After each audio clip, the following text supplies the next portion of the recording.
I'm going to find the composition functions f of g and g of f based on the following functions. If I'm finding f of g, I'm going to make two columns. I'm going to put the g column on the left and the f column on the right because f of g is like this, and the g function is going to go into the f function. So that's why we're reversing them.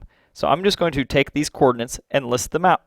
I have just listed the two columns, and now what I'm going to do is I'm going to look to see what values in the y column match the values in the x column of the f.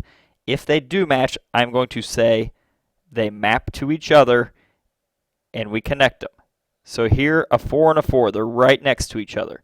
When we have these two 4s, the other numbers that are left are 2 and negative 3. So what we're going to do with this is we're going to list 2 and negative 3 as a point in f of g. If you notice, negative 2 doesn't match any x's here, and 3 doesn't match any x's either. So we bracket it when we say that is our solution. For g of f, I'm going to do a similar process. I'm going to list f on the left and g on the right, and I'm going to see which ones map to which points. So by listing out the points in the appropriate columns,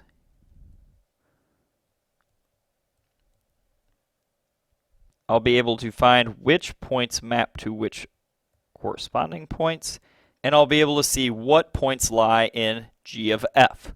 So looking at these two columns, so again we're looking at the y column of the f and the x column of the g, and we're seeing which of these points map to which other points. So we have a 2 and a 2. We say that these map to each other, and the other points that are left are negative 1 and 4, so we know that that is 1 point. We also look, and here is a 9 and another 9. Now the points that are left, the numbers that are left outside, are 0 and negative 2. So I list those points.